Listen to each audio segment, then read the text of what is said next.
Thank you for hanging out with me today. I'm JB Bryan of JB Bryan Financial Group, the home of AfroEconomics. And I'm excited about today's discussion. We're going to talk about 10 reasons, at least 10 reasons. There's so many more reasons why you should save more, why we need to have that moolah in our pocket. We're going to include in that our principles of AfroEconomics. Make sure that when you hang out with me on the Wednesdays at Lunch and Learn, like we're doing right now, that you have the book handy, that this becomes a part of your library. It's in e-form or regular form, AfroEconomics, Our Black Wealth Matters, and the workbook is also in the bookstore at jbbryan.com or afroeconomics.com. This Saturday, we're going to do Refuse to be Broke again on Saturday. And those of you who are on the conference call, I know you're there. If you have questions, please speak up and let me know. I'm here with you. If you have comments, put them in on YouTube. But again, Saturday is the refusetobebroke.com workshop based on the 10 principles of AfroEconomics, and it's going to be fun. This is only my second time having this opportunity to do this. But I love the workshop. I love the principles of AfroEconomics because they allow me to really organize my thoughts that I've developed over these years. And it allows you to say, these are the things that I should be doing for my financial success. And a big part of that is saving. So where does this saving? Let's talk about savings and make sure that you give me comments and you communicate with me on why you also feel that it's important to save.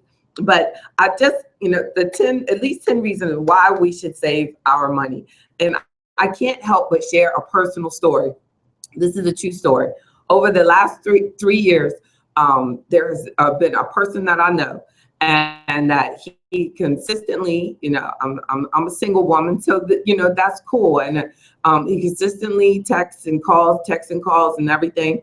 And so I really can't, he's never said anything about going out or dating or anything like that, and this is about money. Hang in there with me. So finally, after 3 years or so, I see him in a public location. So I said to myself, like, I really don't, understand because, why he just keeps, calling and everything. And, we had dated in the past, and he had financial challenges that unfortunately, became an issue because I refuse to be broke. So I've got to continue to progress with my life. So I'm, in the store, and I've got the little teeny basket, and he's getting, one little item. And it's not a cheap store, it's a good grocery store, but he's got this one item and not this, and he's like putting his Mac move and everything, and I said, well, you're gonna get these items for me, and he said, no, and he starts looking in my basket, and I thought to myself, after all these years, after all this attempts, after all this pursuing, unfortunately, he still doesn't know for sure if he has enough money in his account in order to pay for a little basket. I mean, it's not the big basket. This is the little, like, you're in the grocery store late at night just getting emergency food kind of stuff. Like, really? And he said, no. So then he keeps so he says straight, like, no. So I'm thinking to myself, like, wow, like, what is this, the investment of your time that you keep texting and calling me for if you can't, you don't even feel the need. I feel like I shouldn't even have had to ask, but this is why we need to save, because you never know when there'll be an opportunity where you'll have to do an act of kindness or prove yourself to someone that you have actually advanced your life, that you have taken yourself to the next level. You don't want to fall victim to that. So then, we get to checkout and he makes it worse, and he gets in the line behind me. And I thought to myself that I wish that he were listening to my session so that he would understand it. I don't know if he does or not. I don't know, but I would hope that if he does, or he was a follower, if he truly believed in what I was saying, and I don't even think he's ever bought the book, that he would not be in that financial situation. So that just kind of, when I was in the bathroom, I was doing my makeup, and I said, wow, what an example of why we need to save. And he was so embarrassed because he was literally, I could see him like trying to calculate the items. And then, it gets to the end, and he is like behind me, and he says, and the cashier's like looking at him like he's trying to talk to her, like, is he gonna do this? Like, he, all he has is this one item. She has this few little stuff, and he still didn't do it. So I tell you, refuse to be broke, because you never know when you will get an opportunity of something that you have been waiting for years. You don't want to fall short on having an opportunity to do something nice for someone that you care about, or someone that you always wanted to meet, or someone you always wanted to get to know better. So for anything, we need to be financially secure, because finances does affect your love life. Wow, I know he knows that. So let's also talk about, other than that we need to save more so that we can have a real love life, is also because we want to be self-reliant. Thank God I could buy my own groceries. Thank God that I can. I mean, there are actually people who cannot pay for their own groceries. Now, there are people who are not financially independent. We need to make sure that we save more so that we can express love to ourselves and give us and adapt the lifestyle that we deserve by not overspending, but living within your financial means. And if you want more, we have to work more so that we can save more. To another reason is that everything, when you save and you're a saver and you have money, everything is cheaper. Everything is cheaper when you're a saver. You can walk into a situation, and especially if it's like a small business or store, and they have an item that you've been watching for a while and things, you can go in and negotiate, make an offer. If you have cash, if you're going in there and trying to figure out how you're going to finance it, do they have 90 days, same as cash and all that type of stuff, then 90 days is not the same as cash to them. They want the money today. So cash is a good thing. Cash, you get bargains with cash. You can even buy used things straight out with cash. There's a lot of items that are more cost effective if you buy them gently used, or that still have a warranty on them. There's effective ways that people who save money pay better prices for most things than they're able to save, because they don't overspend on items and they plan their purchases.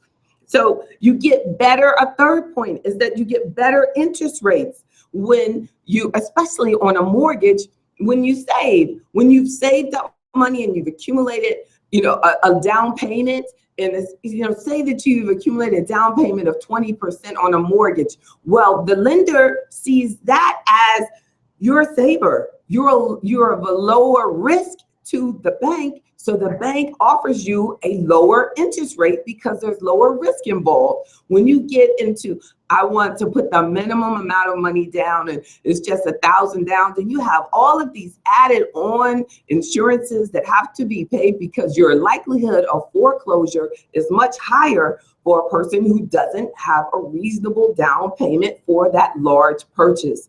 So not saving makes everything cost more, trust me. And then saving allows you to have a better credit score.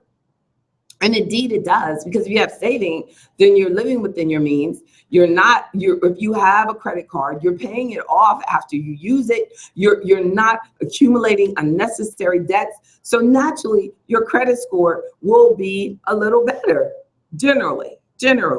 Unless you just don't have any credit at all, and you've never used credit and you don't know how to use credit. And we'll do a show on that one day. But generally, it's going to help your credit score when you develop these better habits and become a better saver.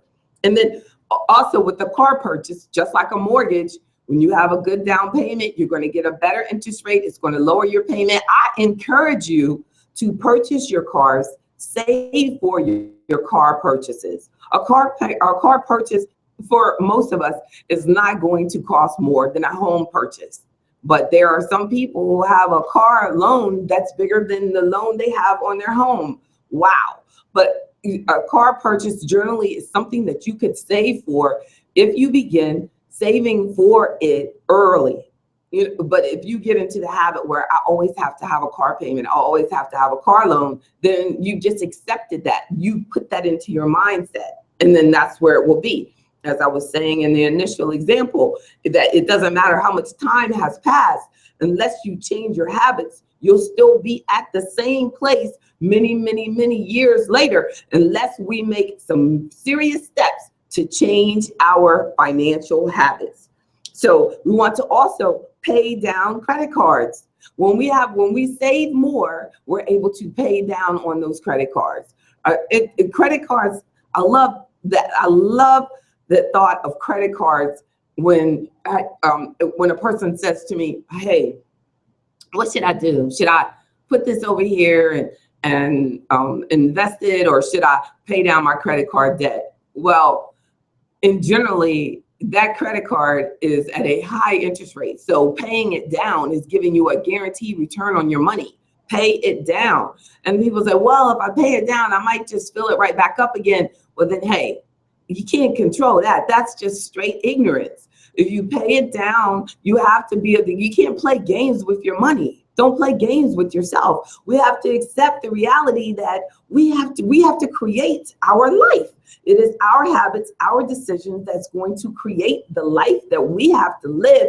And I'm telling you, life stops for no one. It's flying by. It is like moving forward so aggressively. It's amazing. I don't know if it's because I'm just really busy or what, but we got to be about doing good things. So we have to make sure that we're paying down our credit card every time we get some savings, you get that tax refund, whatever. Get rid of that balance, because it's compounding and it's adding up and it's not getting you where you need to go. Get rid of the credit card debt.